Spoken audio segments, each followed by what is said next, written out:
Hello students, Kumar study circle में आप सबका स्वागत है। जैसे कि आप लोगों को पता है कि छत्तीसगढ़ महिला पर्यवेक्षक परीक्षा 2026 50 पोस्ट आने वाली है। इसको देखते हुए यहाँ पर मैं एक वीडियो लेके आया हूँ, क्योंकि जो आपका जो सिलेबस है विशेष करके बदलाव की बात कर रहे हैं, लेकिन जहाँ तक आंगनबाड़ी संबंधित है, बाल विकास संबंधित है, वो बदलाव बिल्कुल नहीं होगा। तो चलिए देर न करते हुए हम लोग एक पहला जो आपका टॉपिक है मिशन सक्षम आंगनबाड़ी एवं पोषण 2.0 उसी को लेकर चलते हैं।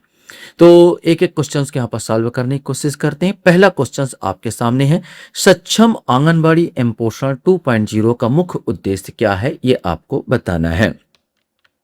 चार ऑप्शन आपके सामने, केवल वित्तीय सहायता प्रदान करना, बच्चों, किशोरियों, गर्भवती और स्तनपान कराने वाली महिलाओं में कुपोषण का समाधान करना, केवल प्रारंभिक बचपन की शिक्षा प्रदान करना, या केवल स्वच्छ भारत अभियान को बढ़ावा देना। सही आंसर भी आएगा, बच्चों, किशोरियों, गर्भवती और स्तनपान कराने वाली महिलाओं में कुपोषण का समाधान करना। क्वेश्चन हमारे सामने यहां पर आता है, सक्षम आंगनबाड़ी एवं पोषण 2.0 योजना किस केंद्रीय मंत्रालय द्वारा कार्यान्वित की जाती है, इसमें से आपको चुनना है। स्वास्थ्य एवं परिवार कल्याण मंत्रालय, शिक्षा मंत्रालय, महिला एवं बाल विकास मंत्रालय या ग्रामीण विकास मंत्रालय, इसमें से कोई एक। सही आंसर आपका इसमें सी आएगा, यह महिला एवं बाल विकास मंत्रालय द्वारा क्रियान्वित की जाती है। क्वेश्चन है, सक्षम आंगनबाड़ी एवं पोषण 2.0 योजना के तहत किस आयु वर्ग की किशोरियों को शामिल किया गया है। यह आप याद रखना, वास्तव में बच्चों लोगों के लिए सक्षम आंगनबाड़ी पोषण 2.0 बच्चों और जो धात्री मात्राएं हैं या आपका जो गर्भवती महिलाएं हैं, इनके लिए ये सब योजनाएं कार्यान्वित है। लेकिन इसमें कुछ आयु वर्ग की किशोरियों को भी शामिल कर लिया जाता है कुछ विशेष परिस्थिति में विशेष परिस्थिति में उसको आपको बताना है। 11 से 14, 14 से 18, 10 से 15 या 12 से 16, इसमें से कोई एक। सही आंसर भी आएगा, 14 से 18 वर्ष की किशोरियों को शामिल कर देते हैं। जो स्कूल छोड़ चुके हैं, छोड़ दिए हैं, वैसे किशोरियों को भी शामिल इसमें किया जाता है।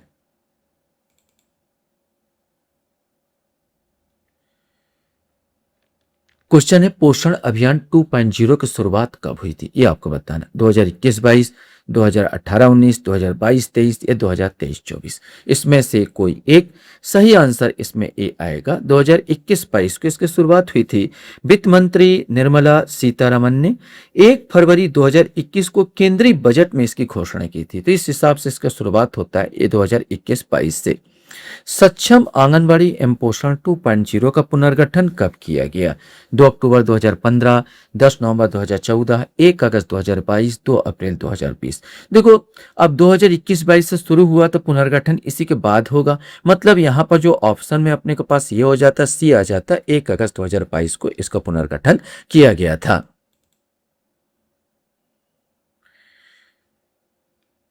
क्वेश्चन है, सक्षम आंगनबाड़ी एवं पोषण 2.0 योजना को कितने वर्षों के लिए लॉन्च किया गया।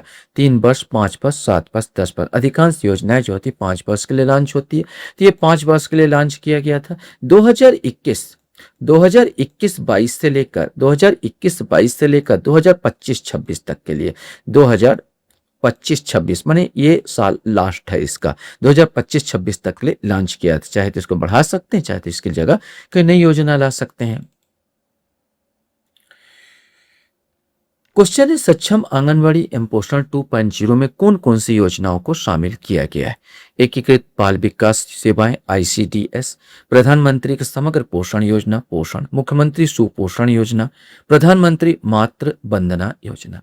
अब इसमें से हमको छांटना था कि इसमें कौन सा योजना को इसमें शामिल किया गया है। तो सही आंसर इसमें आएगा 1 और 2, माने इन दोनों को शामिल किया गया। ICDS और प्रधानमंत्री समग्र पोषण योजना, इन दोनों को मिलाकर सक्षम आंगनबाड़ी पोषण 2.0 बनाया गया था। मतलब बी वाला आंसर, सातवां का बी आंसर यहां पर आएगा। क्वेश्चन हमारे सामने यहां पर आता, आंगनबाड़ी केंद्रों की शुरुआत कब हुई। 2 अक्टूबर 1975, 2 अक्टूबर 1974, 31 दिसंबर 1985 या 3 अप्रैल 1980, इसमें से कोई एक। सही आंसर ए आएगा, 2 अक्टूबर 1975 में आंगनबाड़ी केंद्रों की शुरुआत हुई थी। आंगनबाड़ी केंद्रों में कितने प्रकार की सेवाएं दी जाती है? 5, 6, 7, 8 इसमें से कोई एक।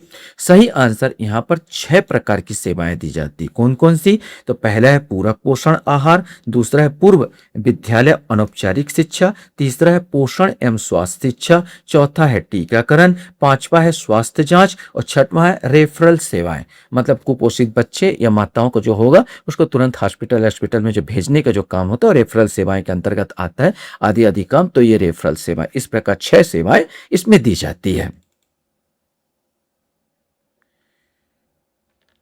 क्वेश्चन है आंगनबाड़ी केंद्र द्वारा शाला पूर्व अनौपचारिक शिक्षा कितने वर्ष के बच्चों को दी जाती है? अब ये भी कॉमन क्वेश्चन है कि शाला पूर्व अनौपचारिक शिक्षा बात कर रहे हैं तो आंगनबाड़ी में कितने? 3 से 6 वर्ष। तो माने बी वाला आंसर आ जाएगा आपका कि 3 से 6 वर्ष के बच्चों को ये दिए जाता है। क्वेश्चन हमारे सामने यहाँ पर है आंगनबाड़ी केंद्र द्वारा पूरक पोषण आहार निम्न में से किसे प्रदान किया जाता है? इसमें से आपको छांटना है। गर्भवती महिलाएं, धात्री माताएं, शिशुवती माताएं, किशोरी बालिकाएं, 6 माह से 6 वर्ष तक के आयु के बच्चे। अगर यहाँ पर बोला जाए तो गर्भवती महिलाओं को तो देंगे ही देंगे, शिशुवती माताओं को तो देंगे ही देंगे, 6 माह से 6 वर्ष तक आयु के बच्चों को बिल्कुल देंगे। अब यहाँ पर किशोरी किसके विशेष परिस्थिति में किशोरी बालिकाओं को भी दिया जाता है और धात्री माताओं को भी दिया जाता है। मतलब यहाँ पर आपके सामने डी वाला आंसर आ जाएगा, उपरोक्त सभी को दिया जाता है।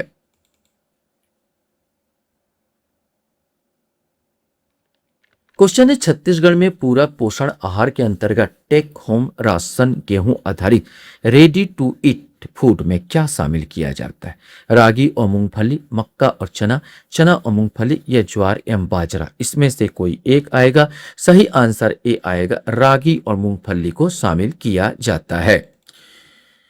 क्वेश्चंस यहां पर आपके सामने है पूरक पोषण आहार के अंतर्गत टेक होम राशन गेहूं आधारित रेडी टू ईट फूड किसके लिए है?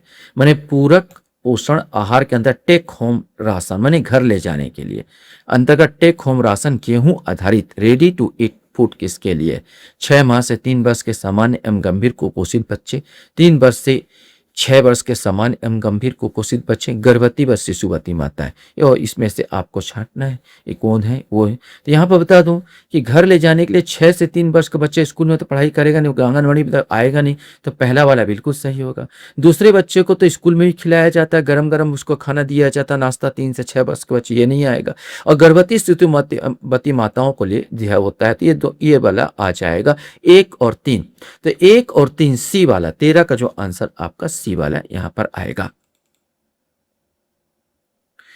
क्वेश्चन है आपके सामने छत्तीसगढ़ में पूरक पोषण आहार तथा 3 से 6 वर्ष के आयु के सामान्य एवं गंभीर कुपोषित बच्चों को रेडी टू ईट फूड के तहत नाश्ता में क्या दिया जाता है? हलवा एवं पोहा, रोटी एवं गुड़, पराठा एवं सब्जी, मैगी और केक। इसमें से आपको बताना है। सही आंसर ए आएगा, हलवा और पोहा दिया जाता है। पूरक पोषण आहार सप्ताह में कितने दिन दिया जाते हैं? 4 दिन, 5 दिन, 6 दिन या 7 दिन अर्थात पूरा सप्ताह। इसमें से आपको छांटना है। सही आंसर सप्ताह में 6 दिन दिए जाते हैं।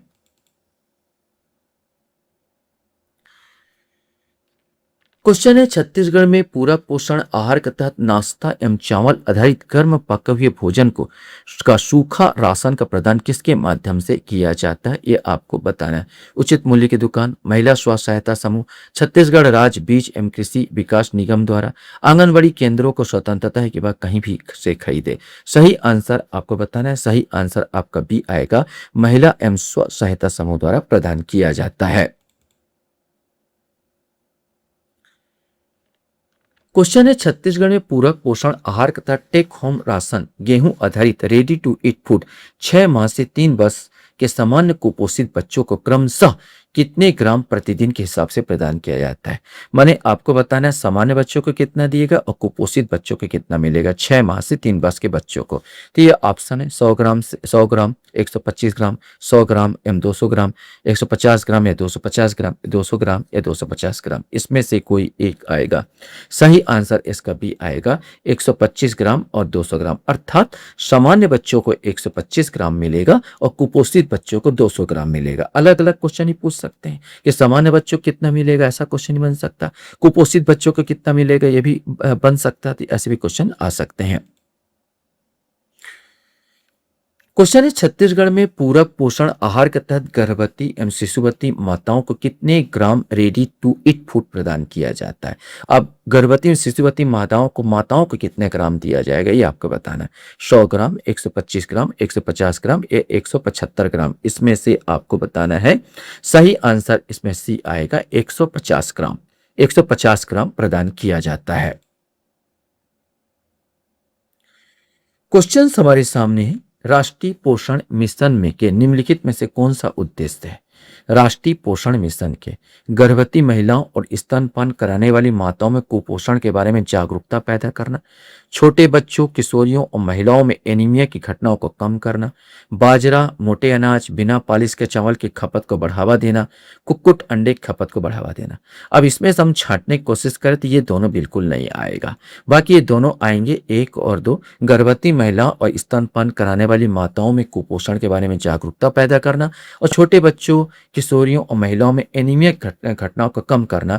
मैंने 19 का 1 और 2 यहां पर ए वाला आंसर यहां पर सही होगा 19 का।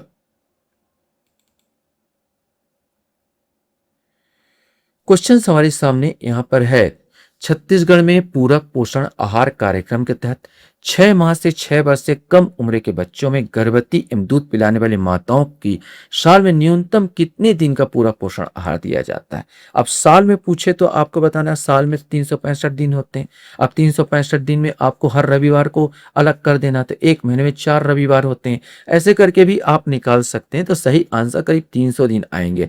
300 दिन का खुराक दिया जाता है। क्वेश्चन है, पोषण अभियान के तहत प्रतिवर्ष स्टंटिंग माने बौनापन, कम पोषण, एनीमिया को कम करने का क्रमशः लक्ष्य क्या रखा गया। ये ऑप्शन आपके पास है 3%, 4%, 5%, 1%, 2%, 3%, 2%, 2%, 3% या 3%, 2%, 1%। सही आंसर इसका सी आएगा। माने हर वर्ष स्टंटिंग बौनापन को 2% कम करना है, कम पोषण को यहाँ पर जो है 2% कम करना है और एनीमिया को, खून की कमी को 3% कम करना है। ये लक्ष्य रखा गया था। क्वेश्चन हमारे सामने यहां पर आपके सामने है, राष्ट्रीय पोषण आहार सप्ताह निम्न अवधि में मनाया जाता है। 1 से 7 अगस्त, 1 से 7 सितंबर, 2 से 8 अक्टूबर, ये उपरोक्त में से कोई नहीं, इसमें से कोई एक। सही आंसर भी आएगा, 1 से 7 सितंबर को मनाया जाता है।